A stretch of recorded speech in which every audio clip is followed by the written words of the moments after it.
How's it going, Dopamon fans? Today, history was made as Slovakia beat Sweden to earn bronze, their first Olympic medal in hockey, here at the 2022 Olympics in Beijing. I want to give a big shout out to everyone that joined me for the live stream. Over 6,000 people in all clicked through. Where Dopamon, my best friend, and I cover hockey news, analysis, trades, mock drafts, and scouting reports, and we've also been covering the Olympics, so drop a like and subscribe to keep up, as we'll also be doing a preview live stream and recap of the gold medal game between Finland and Russia. We did a live stream for this game for the bronze medal, and now I'm going to briefly summarize it. 4-0 was the final score. Slovakia wins the bronze. Huge win as a hockey nation. Here were the lineups for tonight. Ordinarily, I try and find the national teams will post on Twitter usually or other social media their lineups for the game.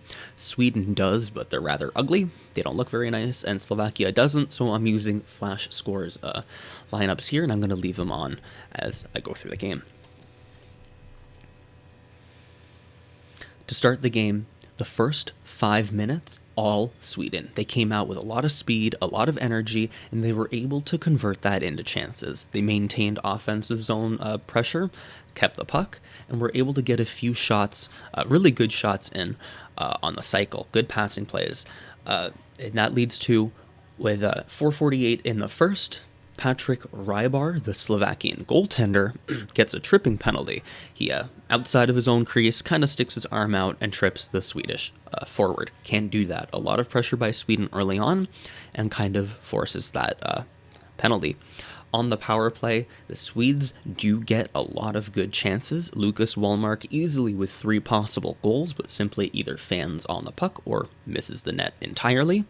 But that penalty kill seems to have woken up Slovakia. They really get their legs under them, and the speed that the Swedes once had just isn't there anymore.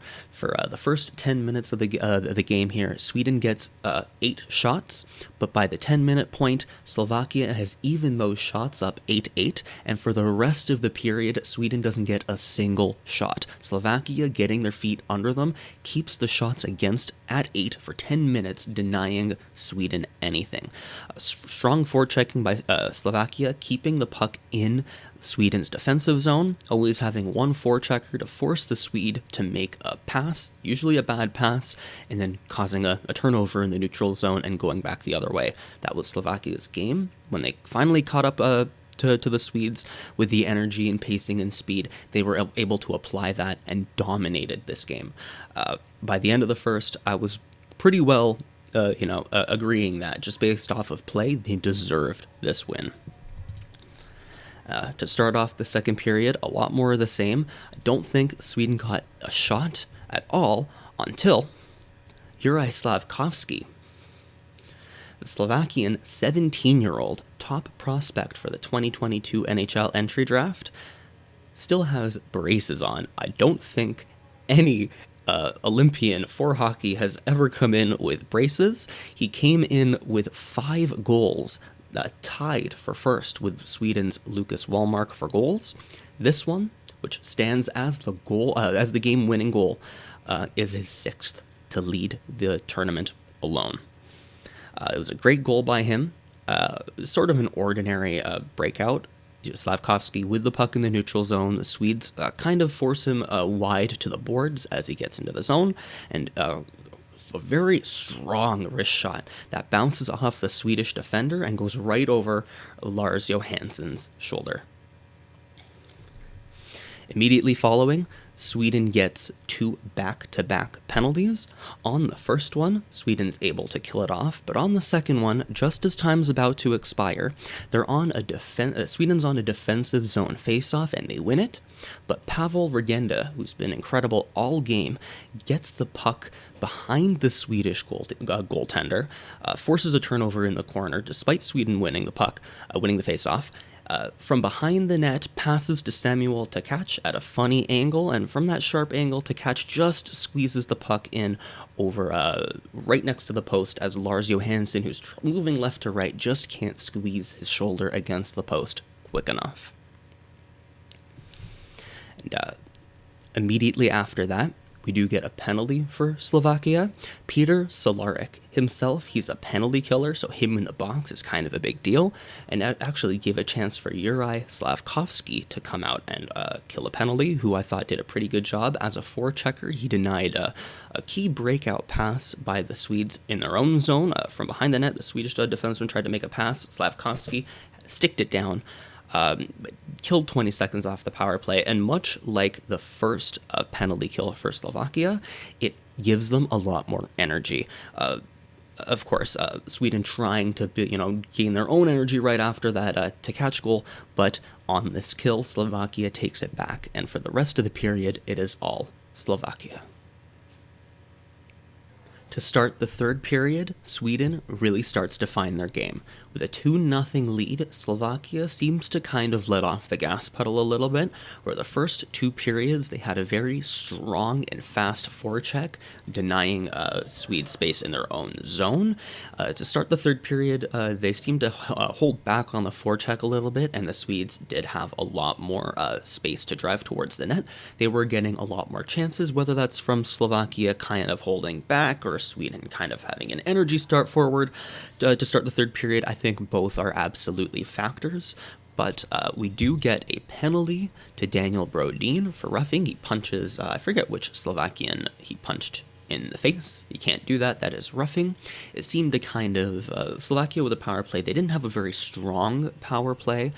They did have one really good chance for about 30-40 seconds there, but it was mostly Sweden at this point still had a lot of that energy. But after that power play, Slovakia seemed to kind of re-gear into that forecheck where they apply a lot more strong pressure on the Swedes. I think they realized that they were giving up just a little bit too much space, and on a Swedish team that is so skilled, you can't be doing that with 2-0. You don't want to give them any sense of hope, so Slovakia really tightens up their D, and around the 10-minute mark, it transitions from being more of a 50-50 game to being all Slovakia again. And with a minute and with 2 minutes left, Sweden pulls their goaltender, Lars Johansson, and on sort of a weird play by the Swedes who can't get it deep, the Slovakians flip the puck up, out into the neutral zone, kind of finds its way into the Swedish zone, bouncing around, no Swedish defenseman able to get a track on it, and who other than Juraj Slafkovsky, the 17-year-old, to knock in an empty net goal. He was it's a hard pressure towards the net. He was just looking he found one that kind of bounced to him, 4, 5, 6 feet away from the net, not far away at all. Just landed right on his stick, an easy one, but a goal scorer's move to put himself in that position. An easy one for them. Juraj Slafkovsky, this is his 7th. This will stand as his last goal. That 7 goals leads the Olympics in goals. He's 17 years old, a top prospect for the 2022 NHL entry draft, has had a great tournament for himself. He originally started on the 4th line. You can see on the left there, we have the line still up, but he ended up on the first line for that the 2-0 loss to Finland, and he played an incredible part in this game here. Sweden, once again, immediately after that, trying to pull the goaltender again, but it doesn't work. The Swedish defender just kind of fumbles the puck, and Pavel Regenda, who all game had an incredible effort, forces the turnover after the Swedish defender loses possession of the puck, and has basically a breakaway on an empty net for himself, pushes the puck in. Easy goal. Good effort by Regenda all game, who kind of, I think, gets very underrated. His assist on the second goal for Takic was incredible. It was a strong effort, and I think that it stands to the quality of the middle 6 forward lines for Slovakia. This ends up being, of course, the final score, 4-0 for Slovakia. Mentioning about those lines, on the left here, the top 3 lines were incredible. The middle 2 lines of Takic, Roman, Regenda, and Pospisil, Hudacek, and Dano, I think either could be considered the second or third line. Both of them played incredibly and kind of competed to be that second line, which I think made the team, that much better. The fourth line, they did get a lot of action still. I really liked Kristoff's defensive game. So in the last minute and a half, he did force a lot of turnovers defensively. But from them, it wasn't as much as the top 9, who I thought really stood out in this game. And I want to go to the shot chart. Get rid of myself. In the first period, we see here Sweden shooting on Slovakia. They didn't really have any shots really in the low slot. They seemed to kind of come from afar, all 8 of them. Slovakia, on the other hand, with 14 shots in the first period, coming from all over the ice. In the second period, another Sweden shooting this way on that time. 8 shots. They all seem to come around fluttering from here. A few shots jammed in, but those 8 shots are not of high quality. On the other end, where Slovakia is shooting a lot more high percentage shots. Of course, one goal coming the 20th right there. For 9th here, they're much closer in front of the net. And while I wouldn't say that a lot of these shots themselves were great shots, the chances and opportunities made were incredible. There's the space that Sweden was giving up to Slovakia. It's just a lot. And in the third period, we do see Sweden shooting this way a little bit more shots. It got 12 in this period compared to 8 from both of the last two, though on the other side, we see Slovakia a lot of pressure on this left side here, and it worked. They really turned up their game in the second half of the third period. They were able to play their game, and 4-0 is our final. So I want to say thank you everybody who watched, a special shout out for everybody who stayed for the live stream, where Dopamon, my best friend, and I cover hockey news, analysis, trade speculation, mock drafts, and scouting reports, and we're covering the Olympics.